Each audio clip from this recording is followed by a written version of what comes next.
कथेचं नाव आहे फुलांना रंग कसे मिळाले. एक मोठं शहर होतं आणि या शहरात एक छोटीशी बाग होती. या बागेत भरपूर झाडं, खेळणी आणि गवत होतं. पण गंमत म्हणजे या बागेत जी फुलं होती त्यांना रंगच नव्हतं. या फुलांबरोबर खेळायला रोज एक कावडा यायचा.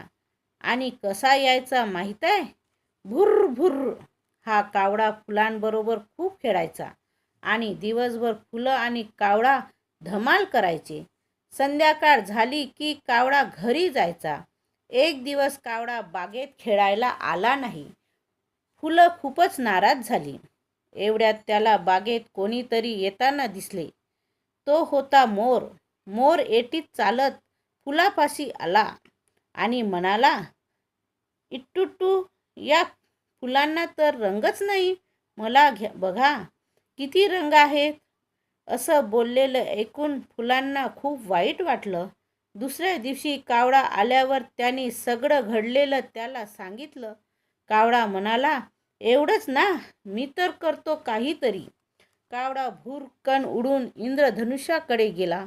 त्याला सगळं घडलेलं सांगितलं आणि त्याच्याकडून लाल, जांभळा, पिवळा, केशरी, हिरवा असे सगळे रंग घेतले. रंग घेऊन कावडा उडत उडत बागेत आला आणि त्याने मोठी फुंकर मारली आणि काही वेळातच इंद्रधनुष्याकडून आणलेले रंग फुलावर पसरले. बघता बघता बाग रंगांनी नटली. फुलं खुश होऊन डोलू लागली आणि पुन्हा एकदा कावड्याला धन्यवाद देऊन खेळायला लागली.